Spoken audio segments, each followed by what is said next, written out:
Robert. Yo, what's shaking AC? Well, that was a fast one. Are we in a hurry? Oh no, we're back with part two. And this was Okay. recorded on separate days. There was no wardrobe change. As you can see, Angela's wearing a completely different top. We'll just leave that as a mystery. People have to figure that one out. But it Yes. sounded like you were going fast, like you're going to get right into things. Yeah, because I feel like I have a question for you that's going to involve you having a lot of input on. And it revolves Oh, okay. around the roundtables that we just spoke about in the last episode last week. Um, and it was all about like growth mindset through field coaching at the IFA, right? So I want to know, with all these people that were surrounding you in bleachers, what were they If what you're wondering what he means by that, you got to go listen to last week's rant. yes, that's how you repurpose content. Um, what were That was pretty good, actually. You don't actually put it back out. You just tell people to go listen to it again yeah, with your fingers crossed that they actually will. exactly. That was good. Okay. So with all these people there, I'm sure there was a lot of questions, a lot of key takeaways, and a lot of subjects that were covered in these two back-to-back roundtables. So I want to know what was going on. Like, why was so many people there? What Okay. were they talking about that was so juicy? Yeah. Well, yeah. So, okay. This is what we hear all the time at AC Inc., with our clients and the roundtables that we run regularly and then heard it at the IFA, is that franchisees, when they get into that either complacent or negative mindset, one of the toughest things is when they say, I don't want to grow. I'm happy here. I'm making 80, 100, 120 grand. I don't have to work, like I work maybe only 40 hours a week. I got things going. I go in and I work in the business, but that's fine. I like it. Like I don't want to change. And so what we started with was, why is that happening? And then we got the answers to that. One of the big answers always to that is fear. And that can be anything from fear to having to work harder. Like they think growing means I'm going to have to work harder and more hours. It can be fear of taking the financial leap to pay somebody to do the jobs you're doing that are in the business and trusting that if I do that and I go out and work on the business, it is going to like catch up to that. Like there's that fear. There's the control. What if somebody's not as good as me?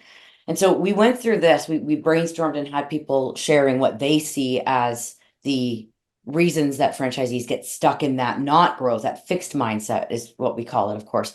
And because I believe, as I always say, and I didn't make this up, I got this, stole this from somebody else, an awesome field coach who's now in a director position, I think, or maybe even VP. Um, if you can name it, you can tame it. And I think it makes so much sense. You have to know why. You can't tame the problem or fix the problem if you don't know why it's happening and what it is. So if the Mhm. problem is fear of I have to work harder or more hours, or fear of I'm not going to have any money, or whatever it is, we need to know that's what we're working on. So that's what we started with. I wonder if you Yeah. have any follow-up questions for me. Well, what I would say is that, lions and bears are significantly larger than wolves, but you'll never see a wolf performing at a circus. So what I'm saying what I'm I think what I I'm need a minute, or I need you to explain that. what I'm saying here is this metaphor is that these lions and bears, they're huge. These are people's fears, right? Yeah. They're much bigger than the wolf, that drive inside you, or they have a bigger impact. They put you down. But ultimately, they're performing in a circus. They're making a circus of your life, where that wolf, that drive, that desire is going to go out there and hunt, you know? Okay, I hear you. I just okay, can we move on? Yes, we can. Okay, that was great. Thank you. I'm still not sure what to do with that, but okay.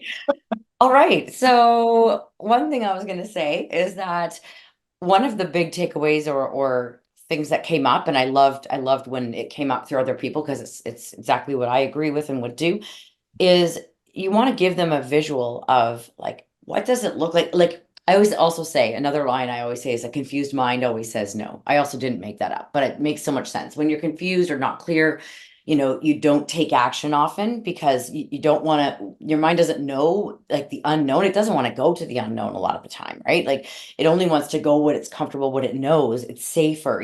Even a risk taker, they have to actively, be excited about going where the unknown is. But most people in general, that will cause them to have a roadblock. So how can we make it more known? So we brainstormed and I asked the groups, what are some things you could show them to help them see the things that they are unable to visualize that are the truth. So for example, what's it going to look like from a time, how much time per week am I going to, like, how many hours per week am I going to be working? Well, let me show you. We're going to pull you out of the role that you're doing right now, and you're going to work this many hours on these things. And then we got to add in a financial model to that and show them that, okay, yeah, you're going to invest money in hiring somebody to take over that role that you're doing, or some of the pieces, or however you do that. You might assign it to various members of your team, or you might bring in like somebody to do social media or whatever it is. But then, okay, added cost, but you going out here, can you go out, if you had more time, could you go get 3 more customers or 3 more clients by going out into the community or making some calls or networking or whatever it is? And they're like, yeah, okay, so you could be doing that, raise up this person, and now that's what it's going to look like. And so once they get a visual, and then another thing that comes up in objection is, oh my gosh, but I love working in the business. But yeah, what if you could choose when you worked in the business instead of being tied to the business and being the only one that can do that one service, or that, that take care of that one task?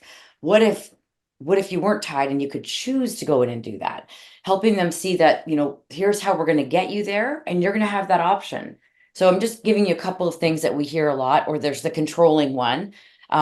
If they're controlling, then we help them see that, they're not going to be able to scale. And they often do see that, but we help them think through, well, why is it a problem if there's a mistake made?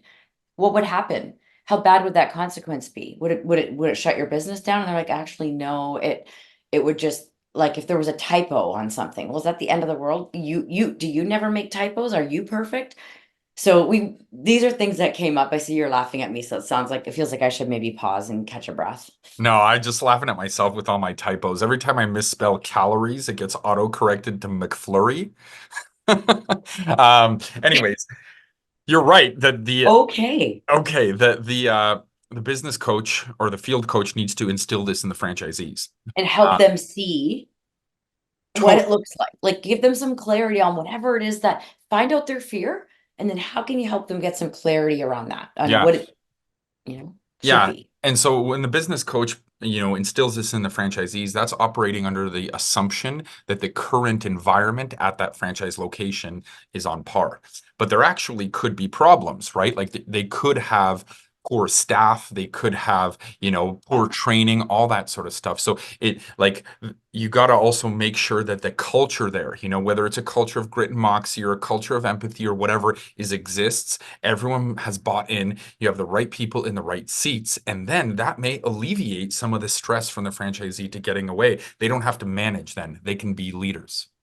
Yeah, real quick thoughts on that is, first of all, there's usually an ego issue where or they just don't see those problems. And if you're need to get them to see those problems, the best way to do it is some kind of like a checklist of like what makes a successful XYZ franchisee, and are those things, and that includes things like retention of staff. Like, that's a great measurement of your leadership. Mhm. If your staff are turning over, that's a sign that you need to work on your leadership. There was another thing I was going to say. Oh, um, if they aren't bought into the fact that it would be good to grow, help them, and they maybe want to exit, or they're just not as bought in. What if you help them see that your business is an asset, and at some point you're either going to sell it or walk away from it? Do you want to Yep. sell it and make some money? And if that's the case, go find the rant we did on helping franchisees understand that whole exit strategy. Because there's a Yeah. rant, I think, not a Yeah. few months ago. You're not buying yourself a job, you're making an investment. Yeah, so helping them recognize at some point you might get sick and need to sell your business and have no choice. So let's try to get it better. And are you open to listening to me, the coach? Good. Okay, let's wrap it up. All right. 3, 2, 1. Go Go be be awesome. awesome.